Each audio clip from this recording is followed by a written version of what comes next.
Estamos chegando, o programa Fala a Verdade, ao vivo para 11 cidades, através da NET, da Bitcom, da Vivo Fibra TV e também pelo Facebook. Estamos hoje numa sexta-feira bem gelada, mas bem quente aqui dentro dos estúdios da TV Osasco. E que nós temos hoje o pré-candidato Cláudio Pitteri. Boa tarde, Cláudio Pitteri, seja bem-vindo. Boa tarde, Wilson Martins. Né? Mais uma vez participando. Você já veio aqui como vice-presidente da Fundação Casa diversas vezes, né? Já viemos aqui conversar um pouco sobre as nossas atividades na vice-presidência da Fundação Casa. E agora estamos aqui hoje nessa nova empreitada, né, Wilson? Animados, acho que as coisas estão caminhando bem. Mas é um prazer estar aqui mais uma vez, conversar com você, com todo mundo que nos acompanha. Tem um papo agradável aqui. E você que estiver interessado em mandar perguntas para o nosso convidado, o nosso WhatsApp é 981-420, deixa eu tirar o óculos aqui, 981-420-208. E também pelo Facebook. Você que está nos assistindo pelo Facebook, por favor, mande perguntas aí ao Cláudio Pitteri, que ele vai responder a todos aí, que nós vamos passar as perguntas a eles, tá bom? E parece que tem o Paulo Continha, ele é vice-presidente do Instituto ABCOM, Associação Brasileira das TVs Comunitárias. Ele é diretor adjunto. Ele esteve ontem no Senado, e ele falou lá no Senado, parece que temos um vídeo aí, está no ponto aí para a gente colocar isso ou não?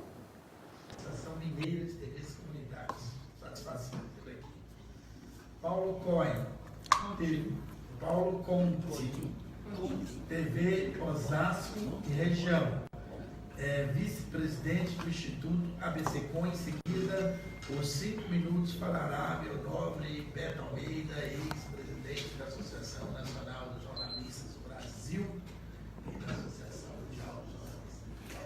Boa tarde a todos. Boa tarde, em nome do senador Hélio José, eu quero cumprimentar toda a mesa, os meus queridos Paulo, Fernando, o doutor Marcelo Bechara, o senhor Ricardo, né, César. É uma alegria muito grande, senador, estar aqui, nós que vivemos numa penúria nas TVs comunitárias. É simples nós falarmos, olha, a solução é o governo dar dinheiro para mantermos, ou o que seria correto se tivesse acontecido. Não o governo propriamente dar dinheiro, mas devolver um pouco do que nós prestamos, do que a TV comunitária faz para a sociedade. Agora, é fácil falar, só que nós, talvez os senhores não saibam o que é pagar lá R$3.000 de aluguel, pagar com uma conta de luz de R$800 todo mês. Nós, os associados, caro senhor Marcelo Bechara, eles ajudam às vezes a pagar para sair do vermelho. Não tem, uma TV comunitária não tem lucro, ela precisa sobreviver, e é muito importante para a comunicação, é muito importante para a democracia que tenham outros canais como os nossos, que apresentam, por exemplo, o programa Olhar Especial, que é um programa dirigido para as pessoas com deficiência. É um programa que trata de saúde mental, são programas, tem o TV Secor, então, nós temos lá na TV comunitária o Rotary Club, a maçonaria, nós temos o Lions, nós temos do outro lado o sindicato, o Secor, Sindicato dos Metalúrgicos, nós abrigamos todas as religiões que querem vir falar, nós somos um retrato fiel da sociedade, só que esse modelo não funciona.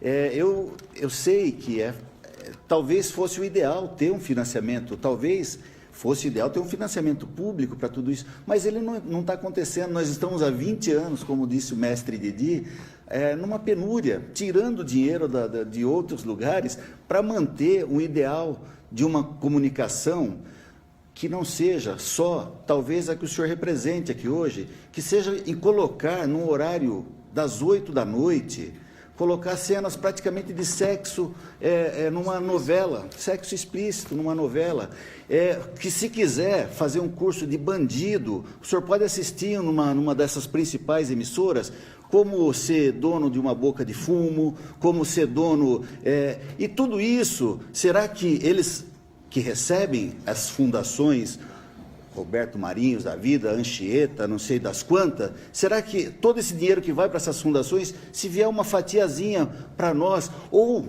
se o que nós estamos propondo, o que o senador Hélio José fez com muita maestria, é, no mínimo, fazer um misto. Vamos dar um pouquinho de sensibilidade e vamos entrar no mercado. Nós não vamos nunca chegar aos pés dessas TVs que estão aí disseminando violência, disseminando maus costumes, ódio, golpe. Nós não vamos nunca chegar a ameaçar comercialmente as TVs que o senhor representa. Podem ficar tranquilos, nós só queremos deixar nossas portas abertas e mostrar para o cidadão. Para o senhor ter uma ideia, senhor Bechara, nós temos apoiadores culturais da banquinha de jornal que é da esquina da TV comunitária de Osasco. Sabe quanto ele apoia por mês? Ele paga R$300 para ajudar a TV não fechar as portas. É disso que nós não estamos falando. Esses milhões, senhor Ricardo, que o senhor falou, nós não temos nem noção do que é isso daí. Não dá para mensurar, a gente não imagina quanto dinheiro é esse, mas nós nunca vimos um centavo disso. Essas produções, elas estão contemplando produtoras, não tem nada a ver com a TV comunitária, não chega na TV comunitária. Óbvio que é um conteúdo que pode ajudar, mas nós temos um material quase que de escambo, que nós trocamos conteúdo com as TVs parceiras, co-irmãs, são 127 canais, então nós mandamos lá um programa, ela manda outro programa, então nós fazemos uma grade TVs que às vezes mantém 24 horas de programação, e o senhor sabe muito bem o que é isso, manter 24, nem a maior de todas aí consegue fazer 24 horas de programação, e nós temos, por trocas de conteúdos, manter aí uma TV que traz uma mensagem, nós trazendo mensagens boas. Dificilmente o senhor verá uma cena dessas que eu falei há pouco, numa TV comunitária. Nós valorizamos a família, nós valorizamos, e não é aquela visão puritana, não, porque nós acreditamos no bem. As TVs comunitárias acreditam no bem e depende hoje muito, senhor Marcelo, de uma visão que o senhor talvez mudasse, como o senhor teve a sensibilidade de nos atender, ajudar a fazer o canal da cidadania. Em tese, essas coisas são todas muito boas e muito bonitas, só que elas não acontecem. Então, se nós fizermos, como é proposto pelo senador Hélio José, um misto do financiamento público, que será muito bem-vindo, com um pouquinho do mercado, nós vamos atrás de uma forma legal, sem medo da Ancine, sem medo da Anatel, sem medo de estarmos fazendo alguma coisa errada. O que menos nós queremos é fazer coisas erradas. Nós queremos uma brechinha para manter as nossas portas abertas. Muito obrigado. Meus agradecimentos ao Paulo Coutinho, da TV Osasco e região, vice-presidente do Instituto. É isso aí, Paulo Coutinho, nosso diretor aqui da TV Osasco. Parabéns, ele é diretor adjunto do Instituto ABCOM, Associação Brasileira dos Canais Comunitários, quer dizer, onde se enquadra a TV Osasco. A TV Osasco é um canal comunitário. Parabéns, Paulo. Esteve lá no Senado ontem, vocês viram que deram a palavra a ele, e está de parabéns, é isso aí. Mas voltamos à nossa entrevista aqui, Cláudio Pitteri, pré-candidato a deputado estadual pelo PPS, não é isso, Cláudio? PPS. Cláudio, você que militou muito tempo na política, você deu um tempinho e foi lá ser vice-presidente da Fundação CAS. Isso. Quer dizer, você conviveu com boa parte de garotos, alguns violentos e alguns até recuperáveis, está certo? Agora você teve que se licenciar e ontem teve uma rebelião lá em Tremembé. Eu gostaria que você falasse dessa situação que nós estamos vivendo no país, que não é só em São Paulo. São Paulo, por incrível que pareça, é o estado que menos comete homicídio, é o menos criminoso, é o estado que menos tem homicídios. De todos os estados, São Paulo está em primeiro lugar quanto à redução de criminalidade. Eu gostaria que você falasse por que acontecem essas coisas e se é uma força exterior que tem aí de um partido da crime organizado, bandidagem, né, que eu falo, você tem um partido da bandidagem, um crime organizado, que se organiza e acontece o que aconteceu lá ontem, com vários reféns, e quase 24 horas, Nilson, uma situação de tumulto lá. Passar pela Fundação Casa, para mim, foi um grande aprendizado. quando nós chegamos lá, a diretoria que eu fiz parte durante 9 anos, 7 anos e meio no primeiro período, depois saí para ser candidato a prefeito na última eleição aqui em Osasco. Quando acabou a eleição, fui convidado a retornar, o que muito me honrou, né, o convite, a possibilidade de voltar, e fiquei lá mais 1 ano e meio, saí agora para ser candidato a deputado por força da legislação eleitoral.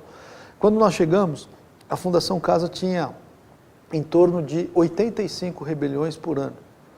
E hoje a Fundação tem 4, 5 rebeliões por ano. A reincidência era de 45%. Quando nós saímos, deixamos com 17% de reincidência. Então, isso mostra que quando há um trabalho sério, o resultado aparece, né, mesmo na gestão pública. As pessoas muitas vezes criticam. O que acontece no sistema prisional, o que aconteceu em Tremembé ontem foi no sistema prisional, é que nós passamos por um momento que as pessoas passaram a acreditar naquela história assim, está preso, deposita lá. E esta postura, esta situação trouxe um atendimento equivocado ao presidiário. A função da prisão além do isolamento, é ressocializar. As cadeias brasileiras não estão ressocializando ninguém. Há 1 ano, 2 anos atrás, quando começaram a acontecer aquelas rebeliões no Nordeste, em Natal, Fortaleza, em Manaus, que centenas de pessoas morreram, decepadas, aquelas cenas de barbárie que a gente assistiu, as pessoas começaram a se preocupar, falar, por quê? O que está acontecendo? Porque aquilo é uma bomba de efeito retardado, né? Aquelas pessoas que estão presas, depositadas, todo mundo achando bom isso, elas vão voltar para a sociedade. E voltam com sangue no olho, como diz na rua, né, na gíria. Voltam com sangue no olho. Por bom comportamento, às vezes, né? A maioria dos casos. Não, mas digo, voltam com sangue no olho, voltam por quê? Porque passaram por um regime muito complicado. Sai de lá revoltado. Com certeza. Né? E a conta quem paga é a sociedade aqui fora. Então, tem que haver um novo conceito de atendimento no sistema prisional. Tem que começar do zero, né? Recomeçar. E isso demanda recurso, isso demanda investimento, né? Isso demanda dialogar com a comunidade, porque a comunidade não gosta que se gaste, a sociedade não gosta que se gaste dinheiro nisso. Então demanda um certo esforço, né? Aqui em São Paulo, a gente percebe o que aconteceu. Você falou aqui dos índices de segurança de São Paulo, que são verdadeiros. Isso foi fruto de trabalho, né? De investimento nas polícias, do governo do Estado, né? Não foi à toa que isso aconteceu, né?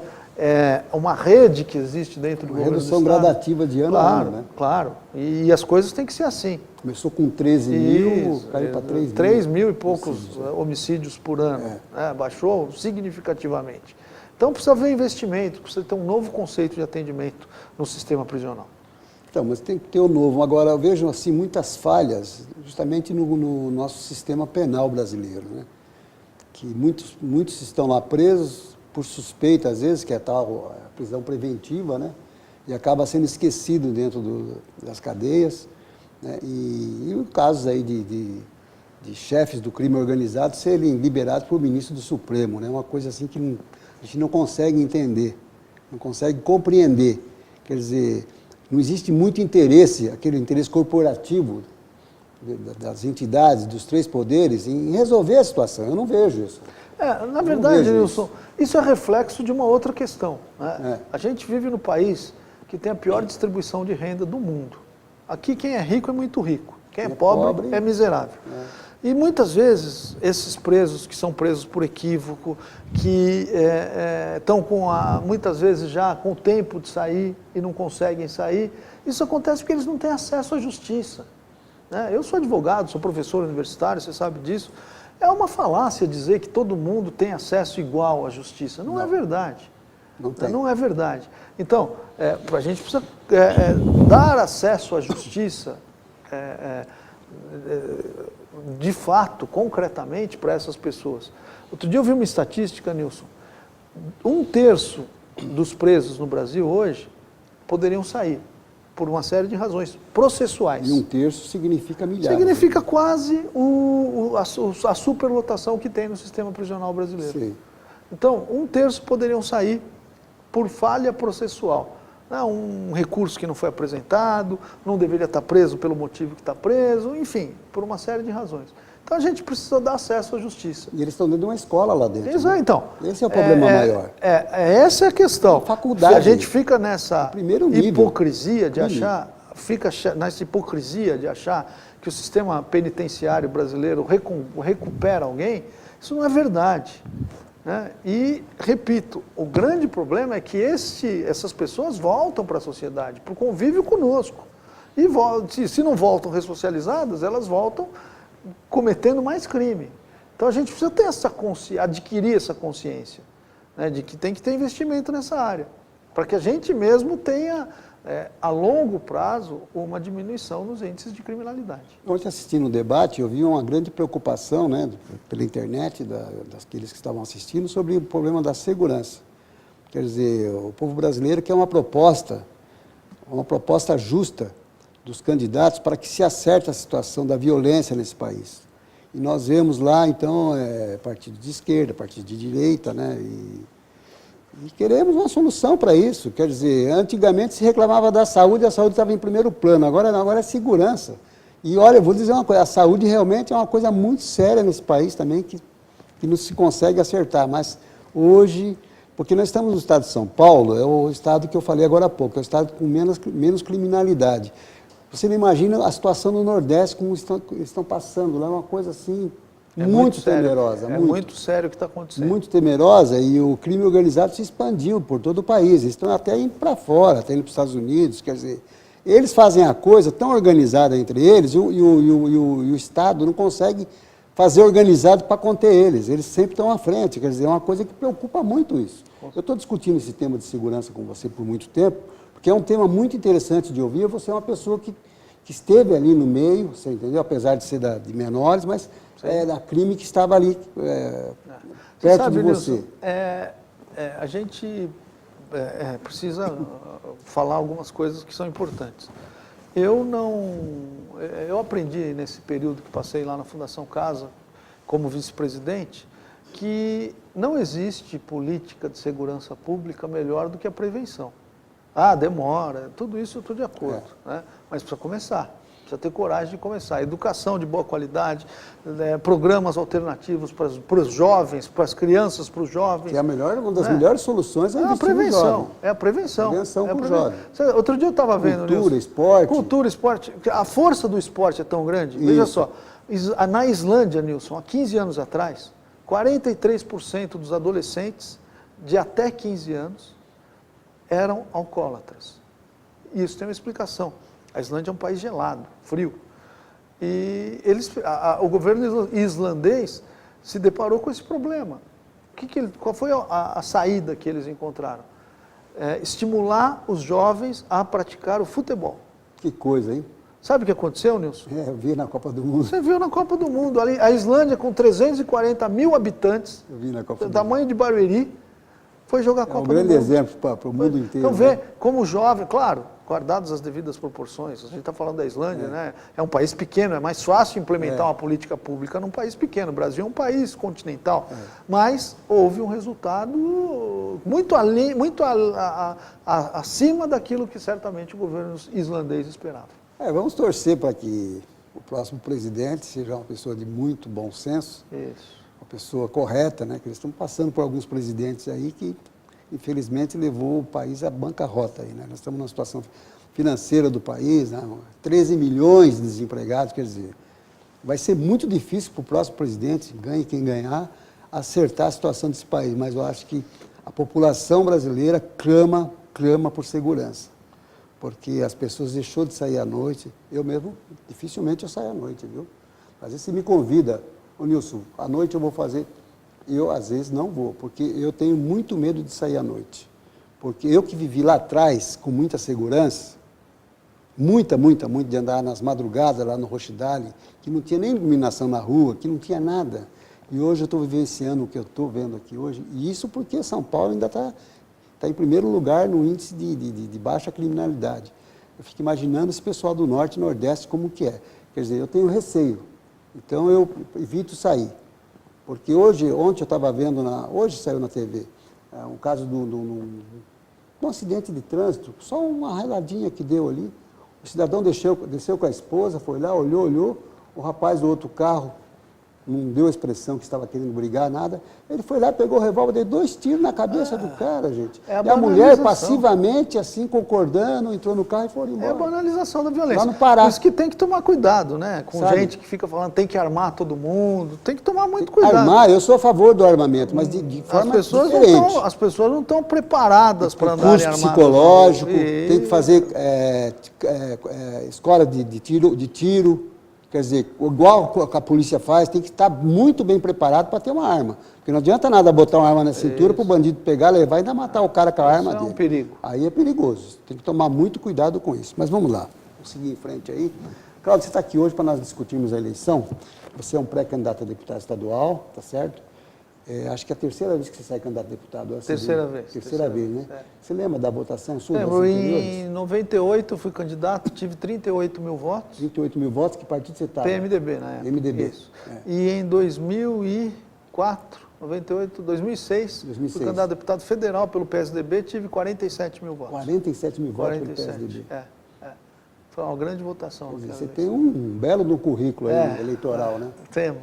Agora, como que você está vendo essa campanha tão curta, de espaço, porque ainda nem começou a campanha, a gente tem que falar que você é um pré-candidato, você vai ser só candidato a partir do dia 16 de agosto agora, que eu não sei porquê, não pode chamar de candidato, tem que chamar de pré-candidato, mas enfim. Como que você vê essa campanha tão curta, com pouco espaço, com poucas modalidades de você fazer a campanha com propaganda sua? Preocupado. O desafio é muito grande. Eu sempre faço a seguinte comparação, Nilson. Nessas outras eleições que nós falamos agora, eram 90 dias de campanha. Então, a gente fala assim, era maratona, né? Fazendo uma comparação. 90 dias. 90 dias, 3 meses. Era uma maratona. Né? Você tinha que saber dosar as suas energias. Né? Agora é metade. Agora, ainda usando o esporte como comparação, 100 metros rasos. Né? É o mesmo pique do primeiro ao último dia. Porque é pouco tempo. A gente tem que transformar a hora em 2, 3 horas. Isso, e mais, a gente não consegue passar 1, 2, 3 vezes no mesmo lugar, como você conseguia antes. Né? Então você tem que qualificar esses encontros, né? Extrair o máximo possível desses encontros que você faz com as pessoas. E isso, Nilson, pelo menos no meu caso, está trazendo a seguinte questão, está distritalizando a eleição. O que eu estou querendo dizer com isso? Eu não tenho tempo, né, como pré-candidato da região aqui, de ir lá no interior, não dá. Então, a gente distritaliza. Eu vou fazer campanha aqui na nossa região. Capital, né, aqui no entorno de Osasco, Carapicuíba, Barueri, Jandira, Itapevi, Pirapora e não muito mais além disso. Porque a gente não vai ter tempo de chegar em todos os lugares. E claro, a gente tem que priorizar a nossa cidade, priorizar aqui a nossa região, né? É onde a gente conhece mais os problemas, onde a gente conhece mais as pessoas e é onde a gente pretende trabalhar mais também, no caso de ser eleito deputado.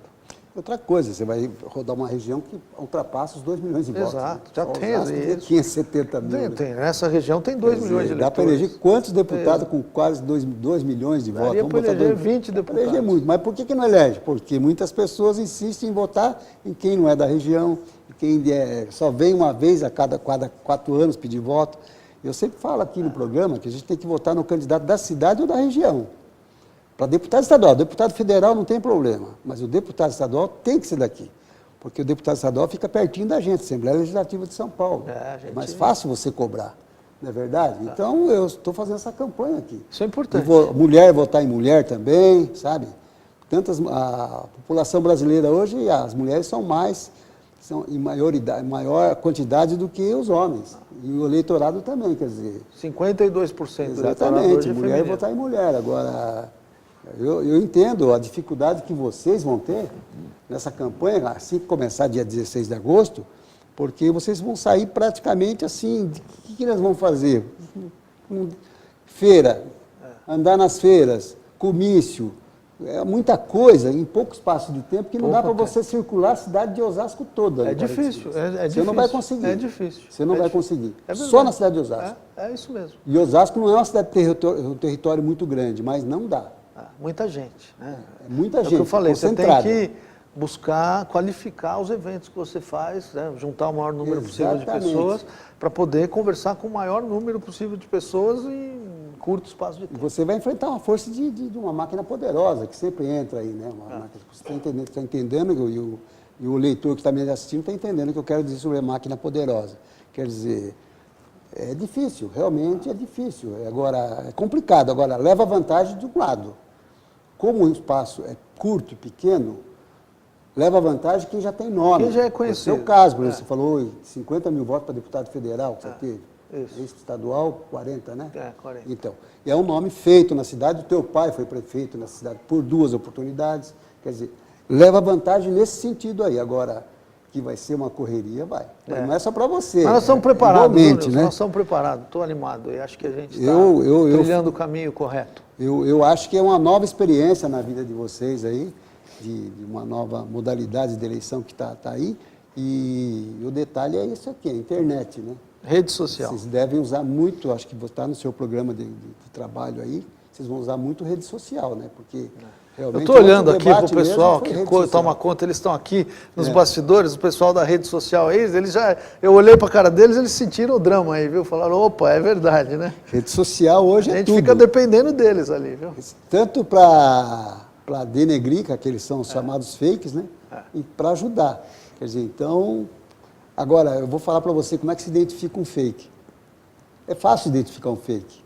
Se tiver alguma coisa que você acha que não, muito estranho isso aqui, entra nas principais redes, o UOL, Globo, Confere. Estadão. Se não tiver nada ali, fake.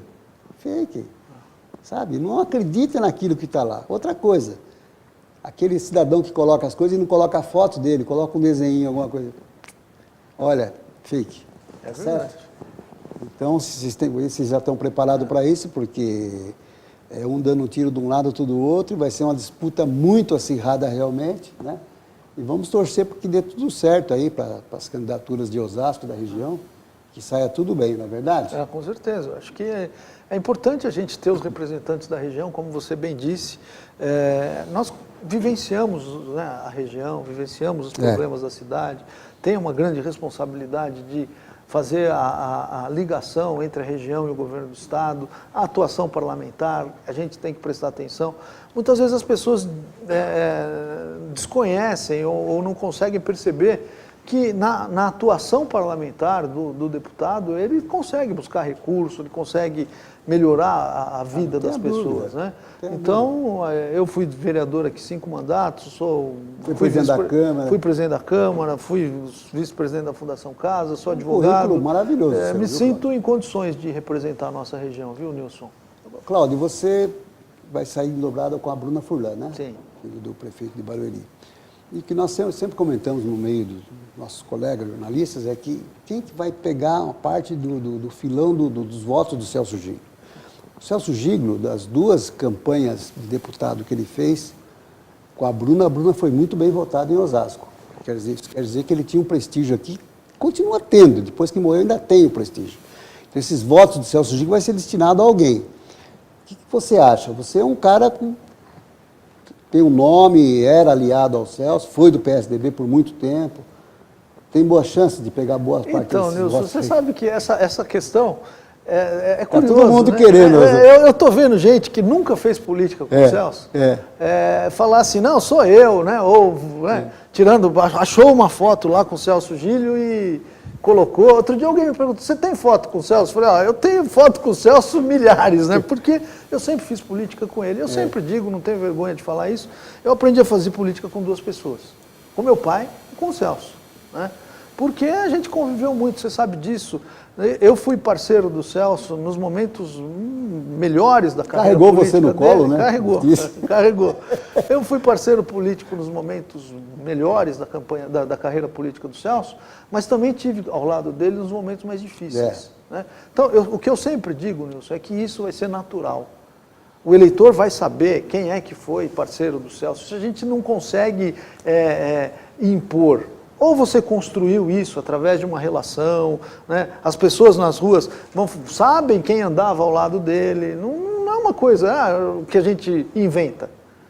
Eu tenho essa história ao lado dele, né? A Bruna Furlan, como você bem disse, a gente está juntos nessa caminhada e para mim é uma honra muito grande estar ao lado da Bruna, receber o apoio do Rubens Furlan, que é prefeito de Barueri, um homem realizador, que já fez grandes mandatos, está fazendo de novo um grande mandato lá. A Bruna sempre trabalhou com o Celso, então isso é mais uma forma do eleitor do Celso Gílio associar, né, a nossa candidatura com o nome dele. Então eu estou muito tranquilo em relação a isso. Tem gente que está preocupada, arrumando foto, colocando. Não, eu acho que é natural. Acho que as pessoas sabem muito bem quem é que sempre esteve ao lado do Celso. E a hora que a gente for à rua, né, mais na campanha, essa vinculação será muito natural. Mas eu acho que esses votos que o Celso sempre teve, sempre as mesmas pessoas, voltando com o crescimento de jovens, tudo depois, sabe que você esteve junto, que seu pai esteve junto, conhece a história de Osasco. O Celso começou na política com meu pai, secretário da Saúde, quando meu pai era prefeito. Né? O Guaçu era prefeito e o Celso era o superintendente da Fusan, né? Isso, Começou então, ali. É uma era coisa... médico lá no barracão do Sandu, lá no Piratininga. Não precisa forçar a barra, tem gente que está forçando a barra. Está até criando um certo constrangimento, a família está meio contrariada. Eu não preciso forçar a barra. Não, você não Eu acho que é coisa natural e nem vou fazer. Em respeito à figura dele, não vou fazer alguma coisa que não seja natural, não farei. Acho que não precisa fazer isso. Acho que as Eu vou coisas falar do seu pai aqui, ó. O Guaçu Pitteri foi prefeito 2 vezes nessa cidade. Da mesma forma que ele entrou como prefeito, ele saiu. Ele mora no mesmo lugar, uma casa humilde lá no Parque Continental, sabe? Então, esses nomes a gente tem que guardar com a gente, sabe?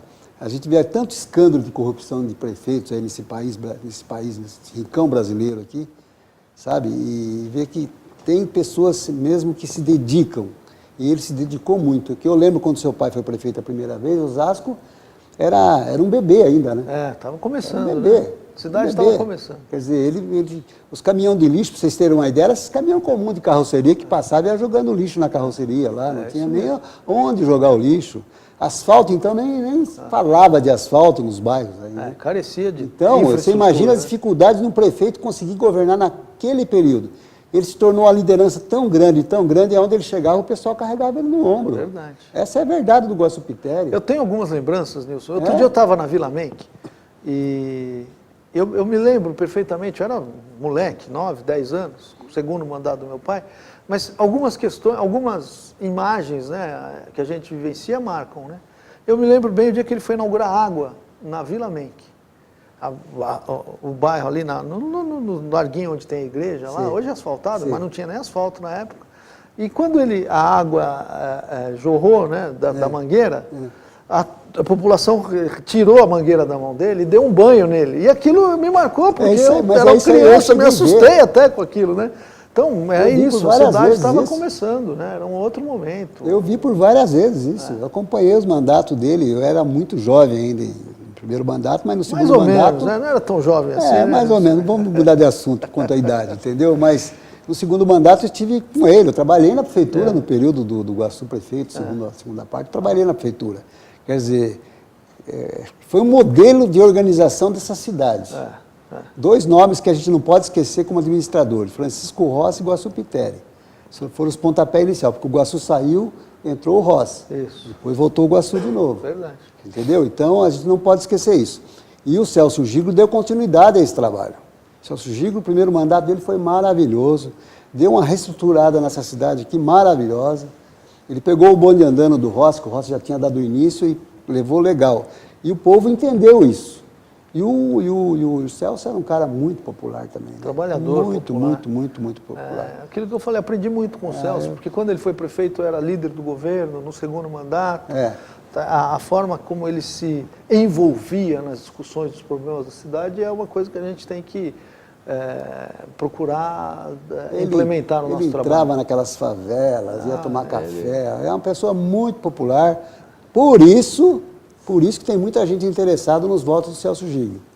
E são muitos votos. Agora, vai depender de quem? Do eleitor entender que esse voto vai para tal pessoa ou vai para outra, tá certo? É isso que eu estou querendo dizer aqui com o Cláudio, que no meio de nós, entre os jornalistas, temos um grupo de imprensa, a gente sempre, mas quem será que mais vai pegar os votos do Giglio? Então, vai esse vai pegar, o outro vai pegar, quer dizer, tá aí. Basta agora, na campanha, fazer a coisa certinha, porque o eleitor do Giglio vai votar também, vai ter que votar. Não tem mais o Giglio para votar para estadual. Então, vamos lá, vamos ver. E, logicamente, a Bruna Furlan está voltando a Osasco na campanha. Hein? Primeira campanha com o Celso, parece que ela pegou 33 mil votos. 36 na primeira. 36 mil votos. 32 na última. Olha o poder do Giglio, não? E agora, eu participei ativamente dessas campanhas, né, nos bastidores. O Celso foi muito correto também, né? Foi. Porque ele era assediado. Ele era um cara de palavra, ele fazia as coisas, compromisso era compromisso. Ele honrou muito o compromisso e nós vamos fazer da mesma forma agora. A gente tem certeza que a Bruna vai ter uma votação bastante significativa aqui na nossa cidade. Você vê, assim, alguma novidade nessa campanha presidencial aí, Cláudio? Você acha que pode transformar o país? Não. Eu estou preocupado com essa campanha presidencial, Nilson. Eu acho que o país vive uma instabilidade política, econômica, que qualquer tipo de aventura agora pode só ampliar essa crise. Acho que o país precisa um pouco de segurança, como você falou aqui, tranquilidade. Nós vamos passar por um momento de transição. E essa transição precisa ser feita com responsabilidade. Fundamental. Né? Precisa saber se relacionar com o legislativo, precisa saber se relacionar com os diversos segmentos da sociedade. Eu me preocupo. Então, não vejo novidade. Sinceramente, não vejo novidade. E acho que a novidade é alguém que tenha esse perfil para fazer essa transição com tranquilidade. Claro que eu já estou falando aí, puxando a sardinha para o meu candidato, né? O nosso partido está com o Geraldo Alckmin para presidente e acho que ele tem esse perfil para esse momento. O Alckmin foi muito bem ontem no debate. Porque ele está acostumado, né? Ele foi governador de São Paulo por 4 mandatos. Ele pegou 2 anos com o falecimento do Mário Covas, quer dizer, isso aí já são 18 anos governando o Estado, né? Eu trabalhei com ele, né, no governo do Estado, aprendi muito também com gestão pública. Ele é um gestor preparado, sério, trata o dinheiro público com respeito, e acho que é isso que o Brasil está precisando. Está precisando de gente séria mesmo para presidente da República. Olha, eu acho que esse é o momento de você, eleitor, votar certinho agora. Você vai muito no cascascoar aí. Tem que tomar cuidado. Entramos muito nisso. Quer dizer, as mentiras, salvadores da pátria. Supostos, né? Salvadores da pátria. Acabei com a pobreza. O momento de crise. O momento de crise, ele propicia o surgimento de salvadores da pátria, não né? tem dúvida. Então, Os paraquedas tomar cuidado pulando de um lado para o outro lá para tomar cuidado. Levar vantagem. Agora, eu vejo essa eleição um pouquinho diferente também para presidente da República. Tem alguns nomes novos aí. Tem esse caso do Bolsonaro, né, que é uma pessoa que está na frente, pelo modo e comportamento dele, justamente beneficiado pela forma que os governos fizeram aí. Quer dizer, ele promete o que os outros governos, até então, lá na presidência da República, não fez, né? Quer dizer, é o caso da segurança, né? E já é muito honesto em dizer assim, eu não entendo nada de economia. Então, mas sabe, Nilson... Não é questão de entender, é questão de colocar alguém que entende, né? Então, mas eu acho assim, Nilson, quando a gente vai se coloca como candidato ao executivo, claro que não dá para entender sobre tudo, né? Mas você tem que ter noções. Até porque você vai colocar alguém que pense... Pode ser enganado, né? Não, você vai colocar alguém que pense minimamente como você. Então, eu penso isso, eu penso aquilo e vou colocar alguém que se coadune com esse pensamento. Agora, não penso nada e não é assim também. Tem que ter um pouco de... ninguém entende tudo de economia, saúde, educação, claro que não. Mas minimamente precisa entender. Algumas propostas precisam ser feitas. A gente precisa, até porque o eleitor precisa falar assim, bom, ele pensa isso sobre esse assunto, eu me identifico mais com esse tipo de pensamento, ou me identifico menos. Isso é a democracia representativa que está no nosso país, né? Então, eu não entendo nada, mas vou colocar gente boa. Tem que ver se a gente boa vai querer trabalhar com a pessoa. Não é simples assim, como diz um amigo meu. Mas a gente tem complicado. É complicado. Muito complicado, gente. É muito complicado. E para o governo do Estado de São Paulo, como você está vendo a campanha? Nilson, eu escutei outro dia um programa de rádio, uma pessoa falando assim, ó, essa eleição é uma eleição totalmente atípica. Se a gente pegar todas as eleições, ou as últimas 4 ou 5 eleições, nesse momento aqui, agosto, a eleição já tinha sinalizado para onde ia. Na eleição presidencial havia uma clara polarização entre PSDB e PT, né?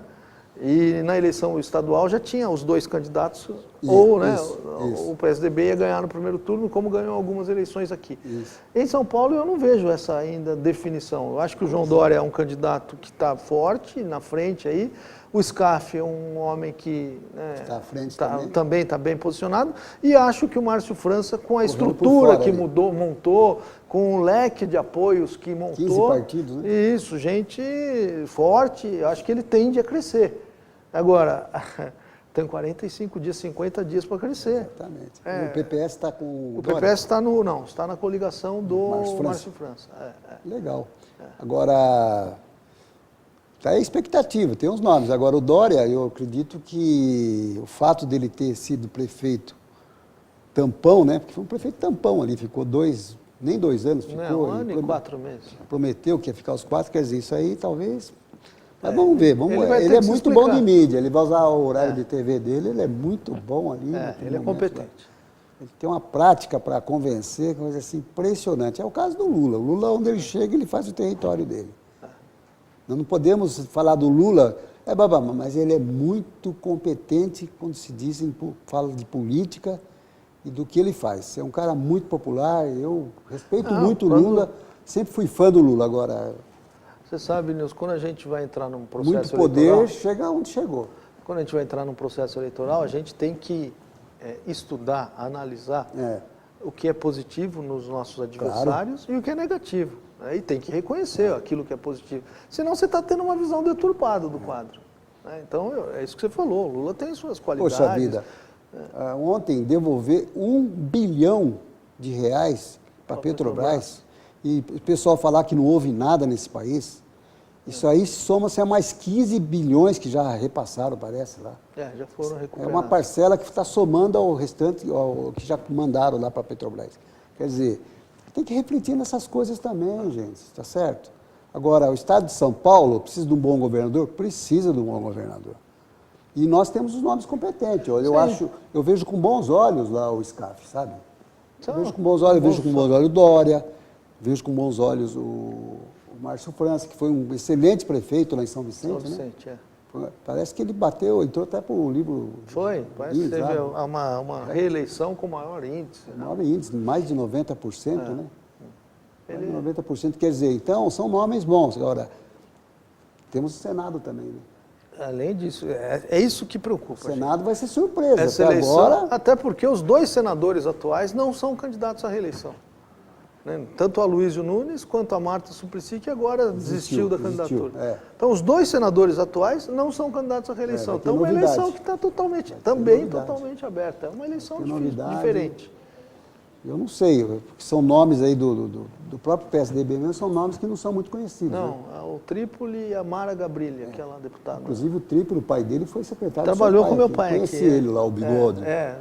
Palmeirense, grande gente palmeirense. Boa demais. Tinha essa grande qualidade de ser palmeirense. Nossa, ele era palmeirense.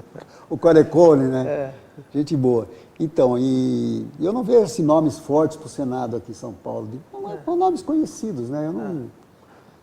Parece que o Suplicy está se destacando aí nessa corrida, né? Mas é a cota do PT, né? Agora são 2 vagas aí, não sei quem serão os outros. Cota do PT aí, eu não sei, vamos ver. Mas temos aí alguns nomes famosos de deputado federal que estão voltando aí em campanha, né? Não sei, é uma campanha que a gente só vai poder analisar ela por completo depois da eleição.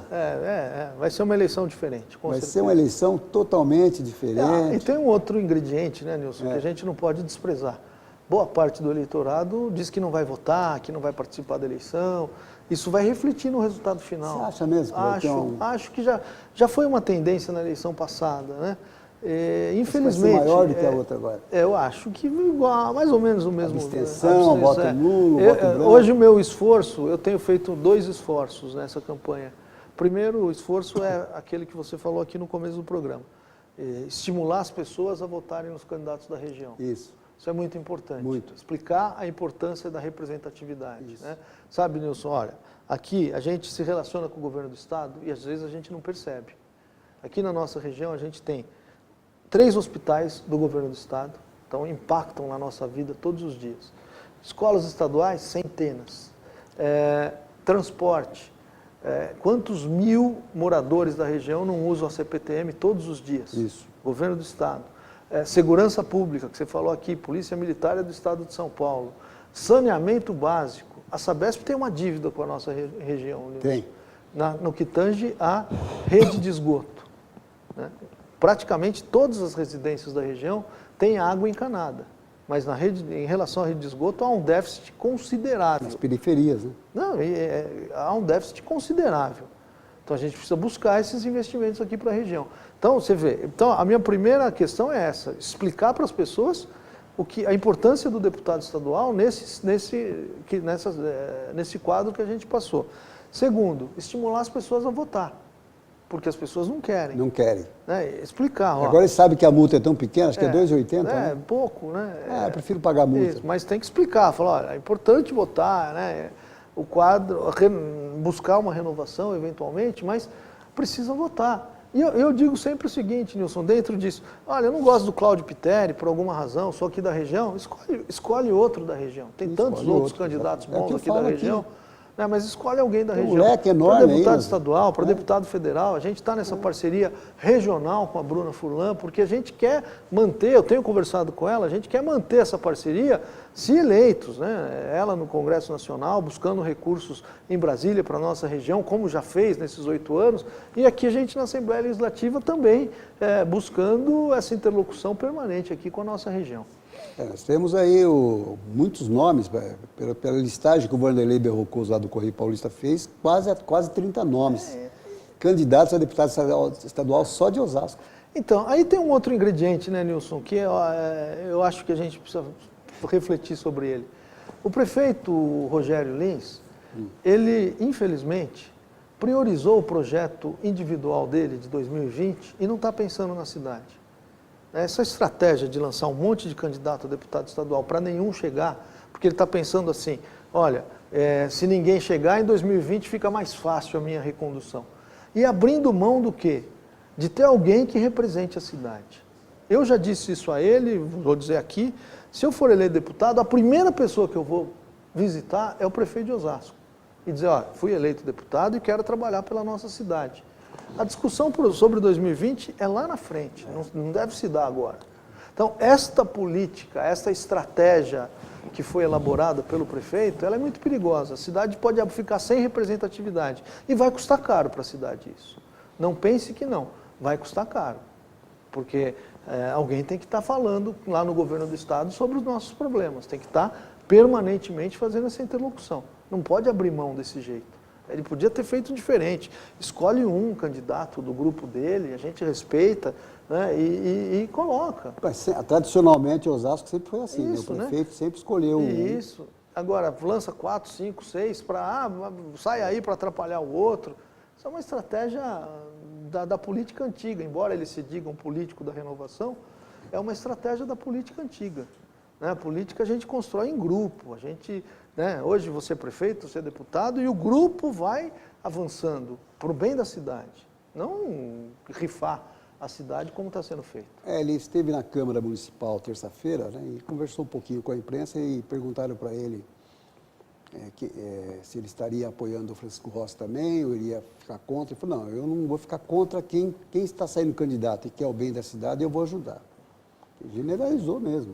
Todo mundo quer o bem da cidade, acima das questões políticas. Eu vejo que eu vou ajudar todos aqueles que pensam na cidade, quer dizer, generalizou. Agora, politicamente, eu acho que também está errado. Eu acho que ele deveria fixar um nome para eleger deputado, porque é uma segurança que ele vai ter na Assembleia Legislativa. Sabe? Um deputado que tem um canal aberto lá em Brasília, o deputado é mais fácil chegar lá em Brasília do que o prefeito. Com Não é certeza. verdade? Para fazer os contatos. É mais fácil chegar no governador do que o prefeito. Quer dizer, Claro. é uma força que ele teria, mas ele acha que... Quer dizer, você acha que apoiando todos, não elege nenhum, aí fica mais difícil. A estratégia não é apoiar todos, a estratégia é lançar vários para atrapalhar, não é para apoiar. Está clara essa estratégia. Acho que eu hoje tenho convicção de uma coisa, nenhum deputado será eleito só com os votos de Osasco. Ninguém sai eleito, precisa de 50, 60 mil votos. Cidade eleger. Não vai.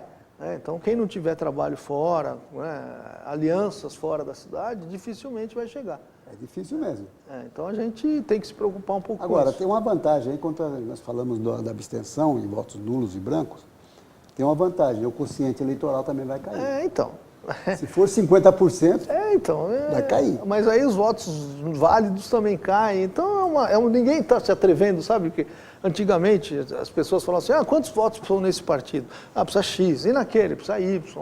Ninguém está se atrevendo a fazer essa conta, viu? Porque a gente não sabe quantos votos terão e tem que esperar mesmo agora o resultado da urna. Tem que trabalhar muito, trabalhar muito, e esperar o resultado da urna, fechar as urnas. Vai ser muito trabalho quem quer se eleger realmente. Tanto para deputado estadual, federal, senador, governador, tem que trabalhar muito nesses 45 dias. É isso aí. Você vai ter espaço na televisão. Tem, claro, mas é aquele espaço pequeno que o candidato a deputado tem, né? 5, 8 segundos. Dá para falar o nome, o número e sou de Osasco e um abraço aos amigos de Osasco e acabou. É o que dá para falar, é o tempo que nós temos. É isso aí. Demais, já temos 7 minutos. Você quer falar algum assunto aí que a gente ainda não... Eu gosto de falar um pouco sobre o que a gente pensa fazer, né? Eu acho que é importante a gente falar um pouco das nossas ideias. Por favor, fique à vontade. A gente tem andado na região, tem discutido com as pessoas um pouco sobre os nossos problemas e eu acho que o deputado tem que... O que o povo mais pede quando está andando? Hoje em dia, são duas perguntas de primeira, né? Quando você chega. Primeiro, você é ficha limpa? É a primeira pergunta. E a segunda pergunta é, quais são as suas propostas? E eu acho que a gente tem que tratar o eleitor com respeito. O que é tratar o eleitor com respeito? Não fazer proposta que seja promessa, que seja alguma coisa inexequível. Não é isso que as pessoas estão querendo ouvir. Então eu falei aqui, por exemplo, na educação, eu trabalhei na Fundação Casa, fui vice-presidente, eu identifico, por exemplo, assim, na educação a gente tem que começar a instalar a jornada integral nas escolas estaduais. A criança chega de manhã, fica até o final do dia. De manhã tem a aula normal e à tarde atividades complementares, né? Educação, esporte, cultura, ensino profissionalizante, reforço escolar para quem precisa. Essa é uma questão que a gente tem que começar a discutir com mais responsabilidade no governo do Estado e eu vou me dedicar a isso, né? Segunda coisa, trabalhar pela criança e pelo adolescente. Sabe o que acontece, Nilson? Se você pegar nas diferentes secretarias estaduais do governo do Estado, todas elas, ou várias delas, têm recursos para atendimento à criança, atendimento ao adolescente, políticas de prevenção, etc. Só que essas políticas não se conversam, não dialogam entre elas. Isso faz o quê? Com que o resultado seja menor do que poderia ser. Então nós vamos trabalhar nessa área também.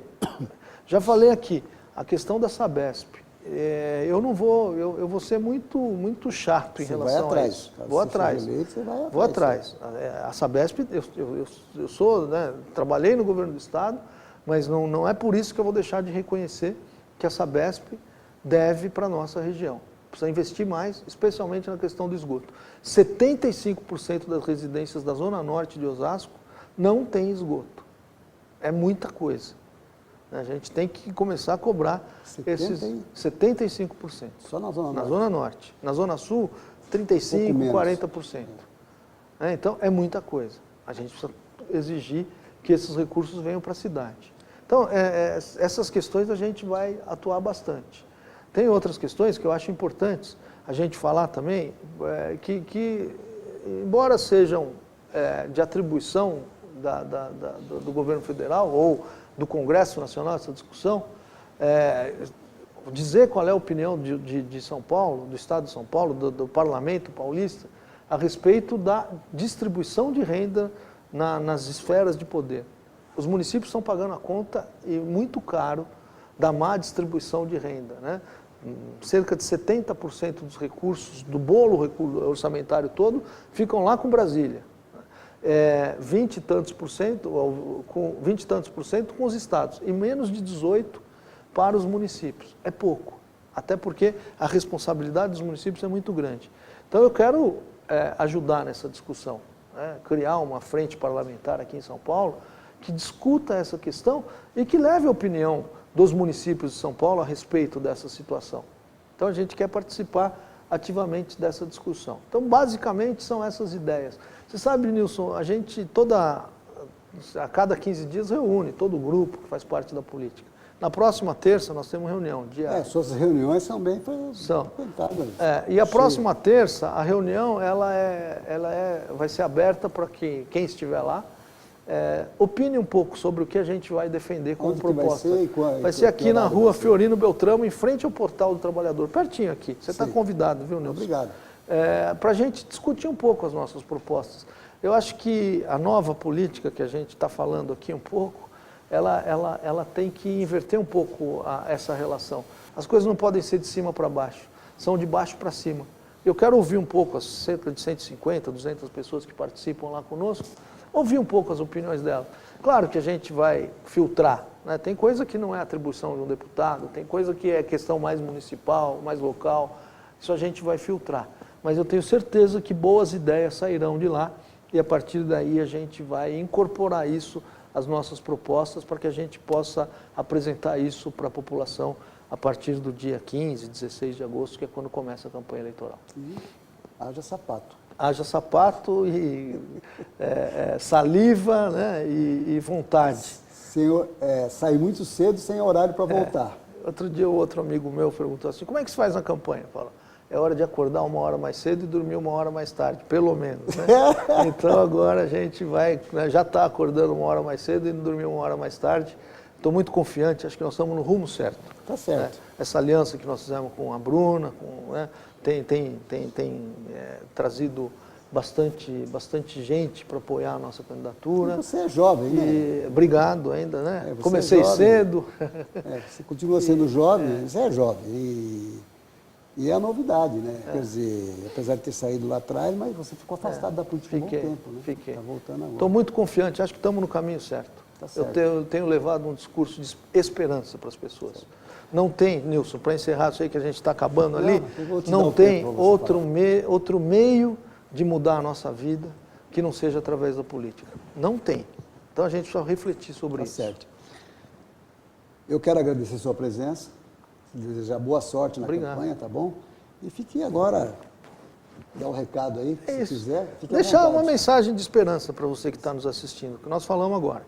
Não tem outro meio de mudar a nossa vida que não seja através da política.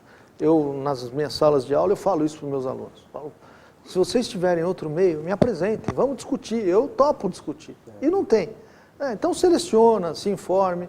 Hoje em dia, você quer saber a vida de uma pessoa, está fácil de pesquisar. Né? Rede social, Google, internet, 94% das pessoas na região metropolitana de São Paulo têm acesso às redes sociais, através do telefone. 94%. Você foi um cara que eu sempre falo, viu? Desculpa interromper. Dos melhores embates que nós tínhamos na Câmara, você e o Emílio eram os melhores. Um de um lado e outro do outro. Eu tenho muita honra de ser lembrado. Às vezes eu vou à Câmara, né? Por conta de, enfim, questões políticas, sempre os funcionários me pô, Cláudio, você foi um bom vereador, né? As pessoas respeitam a gente e isso é importante, isso é muito importante. Muito obrigado pela sua participação aqui, boa sorte. Nós vamos encerrando nosso programa hoje e na sexta-feira estaremos de volta. Bom final de semana, fiquem com Deus e até lá.